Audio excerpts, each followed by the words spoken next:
کا زنی کرتا ہے تو رسول اللہ فرماتے ہیں وَلَا يَنْتَهِبُ الْمُنْتَهِبُ حِينَ يَنْتَهِبُ وَهُوَ مُؤْمِنٌ اگر کوئی شراب پیتا ہے تو بھارت کے دوسرے راج میں شراب بہتی ہے، گوا میں شراب بہتی ہے، دیو میں شراب بہتی ہے، دمن میں شراب بہتی ہے، لیکن جب آپ بہار اسٹیٹ کو دیکھو آپ کا سی ایم نتیش اس بنیاد پر بہت اچھا ہے، اس نے شراب کے نقصانات کو جانا اور شراب پہ پابندی بہار میں عائد کر دیا اور شراب بند ہو جانے سے بہت سارے جرائم کا خاتمہ ہو گیا، شراب بند ہو جانے سے بہار سے بہت سارے جرائم کا خاتمہ ہو گیا، لیکن ہمیں خوشی اس بات کی ہے کہ بہار کی سرکار نے اب شراب بند کیا ہے اور مدینے کی سرکار نے 14 سال پہلے بند کر دیا ہے۔ سبحان اللہ۔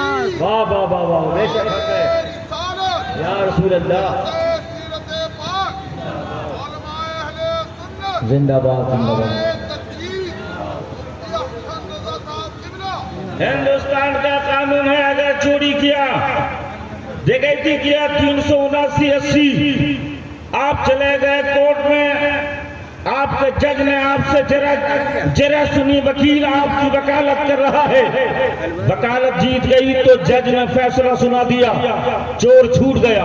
ہندوستان میں ہزاروں چور چھوٹ گئے، ہندوستان میں ہزاروں ڈاکن چلے گئے، ہندوستان میں ہزاروں مرڈر اور قتل کرنے والے اتنی آسانی کے ساتھ چھوٹ جاتے ہیں جسے آپ دیکھ رہے ہو، لیکن آئیے ذرا آپ اسی شریعت مطہرہ کا قانون سمجھیے اور شریعت اسلامیہ کے قانون کے دائرے میں دیکھیے۔ اللہ کے رسول کا زمانہ ہے اور زمانہ مصطفی میں ایک عورت چوری کرتی ہے اور چوری کے الزام میں پکڑی جاتی ہے۔ ہمارے عرب کے گاؤں پنج شہر کوٹ سب کا حال یہ ہے، چہرہ دیکھا جاتا ہے تو فیصلہ سنایا جاتا ہے، اگر وہ چہرہ بڑا ہے تو فیصلہ اس کے حق میں ہے، چھوٹا ہے تو بھارت کا قانون کام کرتا ہے۔ مگر آئیے آپ اسلام کی اس خوبی کو دیکھیے، اسلام کی اس اچھی خصلت کو دیکھیے، اسلام نے کیسا فیصلہ دیا ہے۔ دور رسالت میں ہے ایک عورت چوری کے جرم میں پکڑی گئی ہے اور جب پکڑی گئی ہے تو رسول اللہ فرماتے ہیں والسارق تو اللہ کا حکم ہے چورا چورنی کا ہاتھ کاٹا جائے، اس لیے ابھی چورنی کا ہاتھ کاٹا جائے گا، چونکہ چورنی بڑے گھرانے سے تعلق رکھتی تھی، جس کے باپ کا اقتدار تھا، جس کے شوہر کا دبدبہ تھا، جس کے خاندان کا بہت ہی سیاسی دبدبہ تھا اور جس کے آگے لوگ پر نہیں مار سکتے تھے۔ بڑے بڑے لوگوں نے دربار مصطفیٰ میں پیروی کیا، یا رسول اللہ وہ فلاں کی بیٹی ہے اسے چھوڑ دیا جائے، یا رسول اللہ فلاں کی بیٹی ہے آپ اس قانون کو واپس لیجئے، وہ فلاں کی بیٹی ہے، یا رسول اللہ قانون لاگو اس پر کم سے کم نہیں ہو، مگر تاریخ لکھنے والے لکھو، اتہاس لکھنے والے لکھو، تمہارا جج بدل سکتا ہے، تمہاری پارلیمنٹ کا فیصلہ اس وقت بدل سکتا ہے، اس لیے کہ تم نے فیصلہ کمزور بنایا۔ میرا نبی فرماتے ہیں لو کانا بنت محمد فاطمۃ الزہرا، اگر محمد کی بیٹی بھی ہوگی تو اسلام کا قانون اپنا کام کر دیا ہوتا اور فاطمہ کا بھی ہاتھ اڑا دیا ہوتا۔ نعرہ تکبیر، ذرا جواب دینا روکا، نعرہ تکبیر، نعرہ رسالت، مذہب اسلام، قانون اسلام، احکام شریعت، مسلک اعلیٰ حضرت، جلسہ سیرت پاک، علماء اہل سنت۔ اتنے اچھے سہسرام کے آپ اجلاس کو اس قدر چیچک زدہ بنایا ہے۔ ارے آپ شیر شاہ کی نگری کے رہنے والوں ہو، ذرا سا کھڑے ہو جاؤ اور تھوڑا سا آگے بڑھ جاؤ، اگر آپ کہو تو میں بھی کھڑا ہو جاؤں گا، تھوڑا سا کھڑے ہو جاؤ اور آگے بڑھ جاؤ تاکہ ہم جانیں ایک بادشاہ اسلام کی نگری، ہم جانیں کہ تم نے سلیقہ سیکھا ہے۔ آگے بڑھ جاؤ، آگے بڑھ جاؤ، اصول کی پابندی ہونا چاہیے، چاہے وہ بھارت کا ہو، چاہے وہ مرکزی سیرت کمیٹی کا ہو، ہم قانون کو فالو کرنے والے لوگ ہیں اور قانون کو سمجھنے والے لوگ ہیں۔ اب دیکھیے سزا تو بہت طرح کی ہوتی ہے، جرم الگ ہے، سزا الگ ہے، وہی جرم یہاں ہے، وہی جرم وہاں ہے۔ چونکہ آج میری تقریر کا عنوان ہی ہے کہ ہم تو مجرم کو بھی بھول گیا، پاکیزہ سزا دیتے ہیں، ہم تو مجرم کو بھی پاکیزہ سزا دیتے ہیں، ہم مجرموں کو کیسی پاکیزہ سزا دیتے ہیں۔ ذرا سا آپ ایک بارگاہ رسالت میں آپ کو پہنچاؤں اور ایک بار محبت سے زور سے بول دو سبحان اللہ۔ ارے شیر لوگ ایسے بولے گا، شیر کے نگری کا رہنے والا سبحان اللہ۔ رسول اللہ صلی اللہ علیہ وسلم سلطنت اسلامیہ کے پردھان منتری ہیں، سلطنت اسلامی سلطنت الہیہ کے حاکم اعلیٰ اور افسر اعلیٰ ہیں۔ اس روئے زمین پر رسول اللہ صلی اللہ علیہ وسلم کی حیات طیبہ کو دیکھو، میرے رسول نے کیسا فیصلہ دیا ہے اور مجرموں کو کیسی سزا دی ہے اور مجرموں کو کیسے انصاف دیا ہے۔ ذرا سنو، میرا رسول ہے، مکہ المکرمہ میں پیدا ہوا ہے، پڑھا ہے، بڑھا ہے، 40 سال کے ہوئے ہیں تو اسلام کی تبلیغ فرمائی ہے۔ ماننے والے مانے تو ابو بکر ہو گئے، ماننے والوں نے مانا تو عمر اور عثمان و علی ہو گئے، نہیں مانا تو ابو جہل ہو گیا، نہیں مانا تو ابو لہب ہو گیا۔ اسی نگری میں سرکار کو گالی دی گئی ہے، اسی نگری میں سرکار پہ پتھر برسائے گئے ہیں، لوگوں نے کوڑے کرکٹ بھی پھینکا ہے۔ اگر کعبہ میں نماز پڑھ رہے ہیں تو حالت نماز میں اجڑی بھی ڈالی جا رہی ہے۔ ایک کونین کا مسیحا ستایا اتنا گیا ہے آپ کو کہ ابھی تعلیم میں 3 سال محصور ہے مصطفیٰ، کھانا بند ہے، پانی بند ہے، ایسا بائیکاٹ ہے، ایسا سوشل بائیکاٹ ہے کہ ایسے بائیکاٹ دنیا میں دیکھا نہیں گیا ہے۔ رسول اللہ پہ سب کچھ بند ہے۔ اور جب ایک گھڑی آئی ہے، مکہ سے مدینہ گئے ہیں اور مدینہ کی افواج اور مدینہ کے انصار نے جب رسول اللہ کی مدد کی ہے اور جب اللہ نے فتح و نصرت کا تاج اپنے محبوب کے سر پہ رکھا، ان فتحنا لک فتحا مبینا لیغفر لک اللہ ما ذنبک لیغفر لک اللہ من ذنبک، یہ میرے محبوب ہم نے آپ کے سر پہ فتح و نصرت کا تاج رکھا ہے، اور تاج ایسا ہے اذا جاء نصر اللہ والفتح ورأیت الناس يدخلون فی دین اللہ افواجا، تم جب جا رہے ہو تو اللہ کے دین میں لوگ فوج اور در فوج جاتے ہیں، فوج در فوج جا رہے ہیں، قطار قطار لگا کے جا رہے ہیں، جماعت جماعت کے ساتھ جا رہے ہیں۔ آج کسی کی حکمرانی نہیں ہے، مکے پہ مصطفیٰ قابض ہے، مکے پہ اسلام کا جھنڈا لہرا رہا ہے۔ ایک صحابی فرط محبت اور جوش عقیدت میں کہتا ہے، ایک صحابی جوش انتقام میں کہتا ہے الیوم یوم الملحمہ، ایک مکی کہتا ہے اے محمد آپ دیکھتے ہو آپ کی آرمی کیا بولتی ہے، آپ کا آرمی ان چیف کیا بولا ہے، جس کے ہاتھ میں جھنڈا ہے وہ کیا بولا ہے؟ نبی نے فرمایا کیا بولا ہے؟ کہا میں بولا ہوں یا رسول اللہ کہ آج آپ اس کے سامنے ہیں جس نے آپ کو گالیاں دی ہے، آپ کے سامنے وہ بیٹھے ہیں جنہوں نے آپ پہ پتھر برسائے ہیں، اس لیے یا رسول اللہ آج تو انتقام لیا جائے گا۔ اے تاریخ لکھنے والوں، تم دنیا کی تاریخ پڑھو، جب تاریخ پڑھو گے تو تمہیں سمجھ میں آئے گا کوئی بھی فاتح اگر کسی دیش پر اٹیک کرتا ہے اور حملہ کرتا ہے تو خون کا دریا بہاتا ہے، مگر وہ آمنہ کا لال کیسا منفرد انوکھا ہے، اس صحابی سے جھنڈا لے لیتا ہے جس نے انتقام کی بات کی ہے اور مکیوں سے کہا ہے اے مکیوں سنو، تم ہمارے سامنے ہو، ہاں تمہارا دل دہل رہا ہے کہ میں تم سے انتقام لوں گا، ہاں تمہارا کلیجہ دہل رہا ہے محمد تم سے بدلہ لے گا، لیکن تمہارا خیال کیا ہے؟ کہا اے محمد تم تو اخی ہو، میرے بھائی ہو، اور ابن اخی کریم ہو، تم تو کریم کے بیٹا ہو اور کریم بھی ہو، اے محمد ہم تو تم سے عزت و تکریم کی امید رکھتے ہیں۔ نبی فرماتے ہیں اگر یہی ہے تو جاؤ، اے اہل مکہ تمہارے سارے گناہ کو محمد نے دھو دیا، ارے لا تسریبا علیکم الیوم، آج پورا مکہ آباد ہے۔ نعرہ تکبیر، نعرہ رسالت، عظمت سرکار، علماء اہل سنت، رسول اللہ نے کسی رسول اللہ نے کسی افوتر گزر سے کام لیا؟ ہمارے آپ کا خون کھولتا ہے جب اہل مکہ کی ریشہ دوانیاں سامنے آتی ہے۔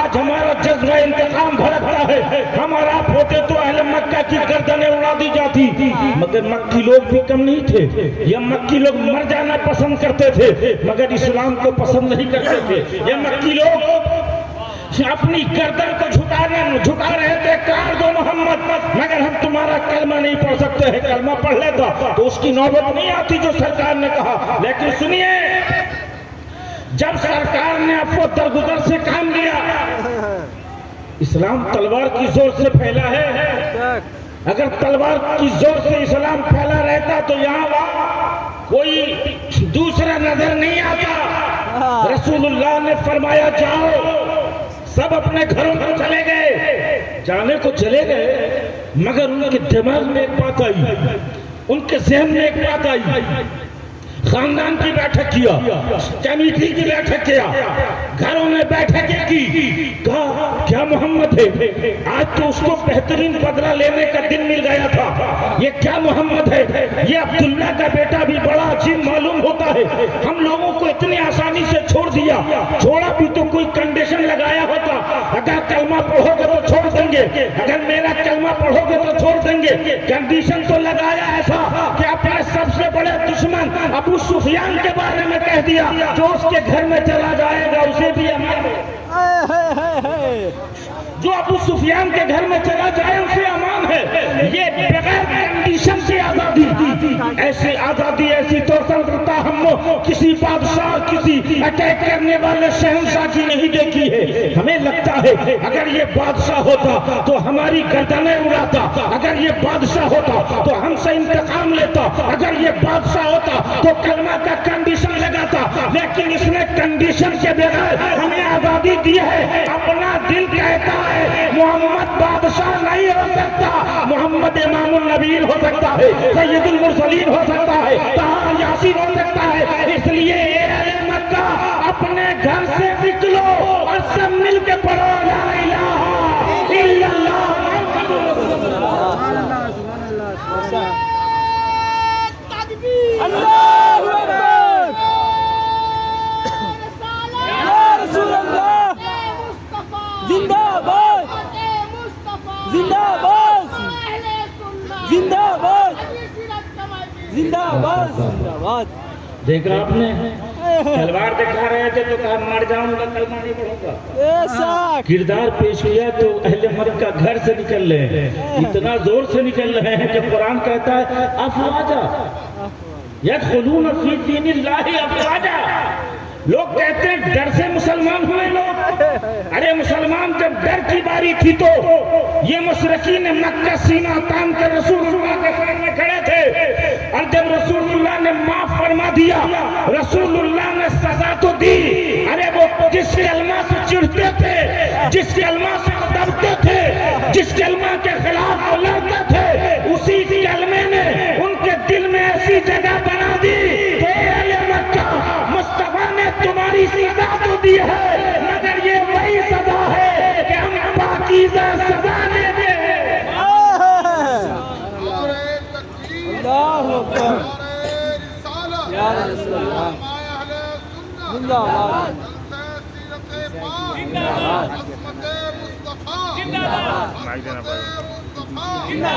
سزا ہو اور پاکیزگی ہو، سزا ہو نفاست ہو، سزا ہو پیار ہو۔ اسے میں آپ کو سمجھاتا ہوں، ایک بیٹا اس نے گٹکھا منہ میں رکھ لیا، 15 سال کا بچہ ہے، اس نے کچھ کر لیا، سگریٹ پی لیا، باپ آیا 2-4 ہاتھ لگایا، نکلو گھر سے، ہمیں سزا ہے، کھانا بند کرو، سزا ہے، کھلاتا وہی ہے، کماتا وہی ہے، کپڑے پلاتا وہی ہے، کپڑے پہناتا وہی ہے، کپڑے سلاتا وہی ہے، لیکن جب غلطی کرتا ہے تو پیٹتا بھی وہی ہے، کھانا بند کرنے کا حکم بھی وہی دیتا ہے۔ اب بولو سماج میں کوئی بول سکتا ہے کہ باپ ظالم ہے؟ بولو سماج میں کوئی بول سکتا ہے باپ نے مارا ظلم کیا؟ سماج میں کوئی بول سکتا ہے باپ نے تہدید کی ظلم کیا؟ سماج میں کوئی بول سکتا ہے کہ باپ نے پیٹا گھر سے نکالا ظلم کیا؟ سماج کے لوگ کہتے ہیں پیٹے گا نہیں تو ٹھیک کیسے ہوگا، مارے گا نہیں تو بچہ سدھرے گا کیسے، اگر اس کی تنبیہ نہیں ہوگی تو وہ سدھرے گا کیسے؟ اب آؤ، اللہ تعالیٰ اپنے بندوں سے اتنا پیار کرتا ہے، جب بندہ ایک بار کہتا ہے یا اللہ تو اللہ 10 بار کہتا ہے یا عبدی۔ ذرا زور سے بولو یا اللہ، اور زور سے بولو یا اللہ۔ جب ایک بار بولو گے یا اللہ تو اللہ 10 بار فرماتا ہے قل یا عبدی، میرا بندہ بول۔ پیدا اسی نے کیا، کھانا وہی کھلاتا ہے، پانی وہی پلاتا ہے، کپڑا وہی پہناتا ہے، لیکن جب بندہ جرم کرتا ہے تو بندوں کو سزا بھی وہی دیتا ہے۔ چوری کی سزا آپ کے ہندوستان میں 2 سے 5 7 سال تک کی سزا ہو سکتی ہے۔ 7 سال کے بعد جیل سے نکلا تو اب وہ چور چور نہیں میرے اپنے بن گیا، ڈکیت ہو گیا، وہ چھوٹا چور سے بڑا بن گیا، بڑا سے ڈاکو بن گیا، اور جب بہت بڑا ہو گیا تو گھوٹالا بن گیا۔ بے شک آپ کا جو بھارتی سنویدھان ہے ہم اس کو فالو کرتے ہیں، لیکن جو سسٹم ہے صرف بھارت کا نہیں، پورے ورلڈ کو چیلنج ہے۔ تمہارے یہاں جو نظام زندگی ہے اسے دیکھو، اسلام میں چوری کی سزا ہاتھ کاٹنا ہے۔ حقوق انسانی کا جھنڈا بلند کرنے والے کہتے ہیں اسلام میں یہ انیاء ہے، یہ ظلم ہے، ہاتھ کیسے کاٹا جائے گا؟ مگر سنو، جب اپنی کار چوری ہوتی ہے تو جان مارنے کی فکر کرتے ہو، جب اپنا دھن اور اپنی دولت چوری ہوتی ہے تو اسے مار دینے کی سزا تم متعین کرتے ہو۔ اسلام دین فطرت ہے، اسلام نے ہاتھ اس لیے کاٹنے کی سزا دی کہ سزا سے ڈر کر تم سزا کا کام ہی چھوڑ دو گے، اس لیے جہاں جہاں اسلامی عدلیہ قائم اور راوی ہے وہاں بھی اپرادھ بہت کم ہوتا ہے۔ سبحان اللہ، جہاں کا چور جانتا ہے چوری کریں گے وکیل چھوڑا لے گا، ہی نہیں ڈاکو ڈکیتی کریں گے ہمارا وکیل ہمیں چھوڑا لے گا۔ مگر اگر یہاں ہندوستان ہی نہیں پوری دنیا میں اسلامی لا اور اسلامی قانون کے مطابق چور کو ہاتھ کاٹنے کی سزا اگر متعین ہو تو چوری ہوگی ہی نہیں کہ ہاتھ کاٹنے کا کام ملے گا۔ اس لیے چیلنج ہے علامہ، اگر پوری دنیا میں اسلامی سسٹم لاگو کر دیا جائے، اسلامی قانون نافذ کر دیا جائے تو صرف بھارت سے نہیں پورے دنیا سے اپرادھ کا خاتمہ ہو سکتا ہے اور جرائم کا خاتمہ۔ سبحان اللہ، سبحان اللہ۔ اسلام میں ایک قانون ہے، اگر زنا کیا کنوارے کنواری نے تو 100 کوڑے مارو، شادی شدہ نے کیا تو رجم کرو، رجم کا مطلب سنگسار کرو، گڈھا کھود تو پتھر سے مارو، تاکہ یہ زنا سرزد کیوں اس سے ہوا، گویا زانی کی سزا اسلام نے مقرر کی۔ اب اس سزا کے خلاف میں جو سزائیں ہیں وہ سزائیں اپنی طرف ہیں۔ یورپ، امریکہ، ایشیا کے بھی بہت سارے ممالک اسلام کے اس فیصلے پہ انگلی رکھتے ہیں کہ اسلام نے اتنا بڑا فیصلہ لیا۔ آج دیکھیے یورپ میں، امریکہ میں ان لوگوں کے یہ سیکس فری اور کیا کیا سب کھلے عام ہوتا ہے۔ آپ کے بھارت میں بھی یہ جو جتنے بھی سینٹرل سرکار سے تعلق رکھنے والی ریاستوں ہیں، ڈیو ڈمن گوا دیکھو، اور یانیت اور فحاشیت اور شراب اور شباب کا میلہ وہاں لگا ہے۔ مگر میں ایک بات بولتا ہوں، زنا پہ اگر اسلام نے ایسا قانون بنایا ہے تو تم کہتے ہو غلط قانون ہے، مگر جب خود کی پڑتی ہے تو سمجھ میں آتا ہے۔ ہمیں یاد آ رہا ہے علامہ مجھے یاد آ رہا ہے دہلی کی سرزمین پر ایک کانڈ ہوا تھا جسے آپ کہتے ہو دامنی ساموہک بلاکار کانڈ ہوا تھا، اور دامنی نام کی ایک مہیلا کے ساتھ اجتماعی آبرو ریزی کا واقعہ ہوا تھا۔ تو ایک زانی نے زنا کیا، ایک بلاکاری نے بلاکار دیا، تو اس کی سزا یہ ہے، ہندوستان میں قانون ہے اور اس کو اس کے سامنے پیش ہونا ہوگا اور اس کے بعد جب جو چاہے فیصلہ کرے گا، مگر ہندوستان کا سمویدھان دیکھ رہا ہے اور ہندوستان کے ہر کونے سے ایک ہی آواز بلند ہو رہی تھی، ارے بھارتیہ سمویدھان کو رہنے دو، اسلام کا جو قانون ہے بلاکاری کو پھانسی کی سزا دے دو۔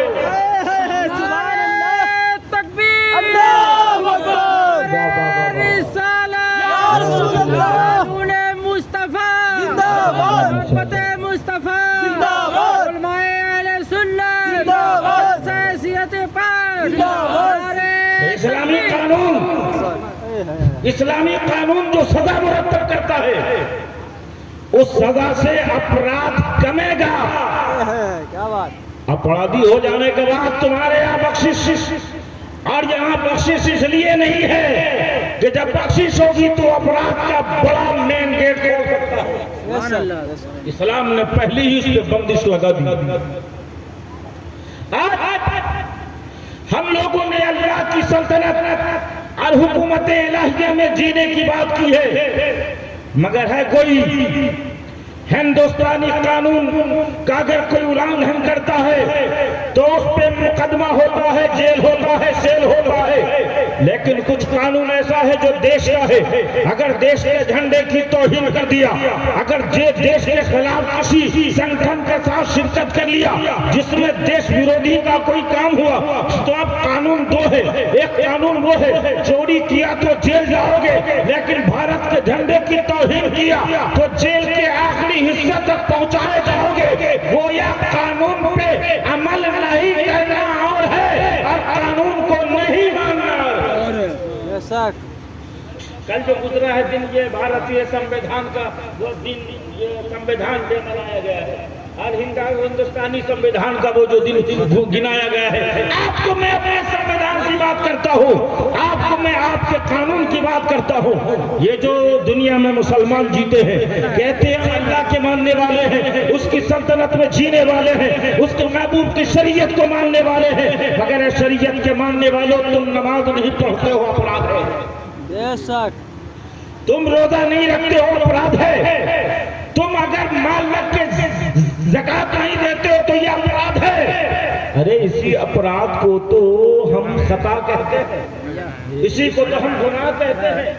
گناہ کیا ہے، خطا کیا ہے، اپرادھ کیا ہے، یہ ایک ہی ہے، جرم تم نے کیا۔ لیکن جب ہندوستانی قانون کے خلاف اگر کوئی قدم اٹھے تو ڈرتے ہو، کسی کو گالی اس لیے نہیں دیتے ہو کہ پولیس پکڑے گی، کسی کا مرڈر اس لیے نہیں کرتے ہو کہ جیل جانا ہوگا۔ لیکن یہ وہ سلطنت ہے جس کی دیکھنے میں کوئی آدمی موجود نہیں ہے، یہاں کوئی پی ایم، یہاں کوئی ڈی ایم، آج یہاں کوئی موجود نہیں ہے، مگر جو ڈی ایم ہے وہ تو صحیح ڈی ایم ہے، دیکھ رہا ہے، اور تمہارے سارے کرتب اور کارناموں کو لکھا جا رہا ہے، اسی کو تو کرامن کاتبین کہتے ہیں۔ سبحان اللہ، سبحان اللہ۔ ڈی ایم کی بات آئی تو میں بتا دوں، ہمارے یہاں ڈی ایم کی بھی کمی نہیں ہے، بتا دوں۔ ایک حضرت جسے علامہ نعیم الدین چھبروی کہتے ہیں، بہت بڑے حضرت تھے، علامہ سلیٹی صاحب، نظام الدین صاحب آج بالکل اپنی نظامت کو ٹھنڈائے ہوئے ہیں، کیونکہ بغدادی صاحب موجود ہیں، حضرت رضوی صاحب تو موجود ہے۔ دروشی پڑھو، اللہم صلی علی سیدنا و مولانا محمد وعلی آل سیدنا مولانا محمد۔ علامہ نعیم الدین چھبروی رات میں ملاشی پڑھ کے جا رہے تھے، راستے میں اوریجنل ڈی ایم مل گیا، اور جب ڈی ایم ملا تو کہا کہ تم کون ہو؟ کہا میں مولوی میلاد پڑھ کے۔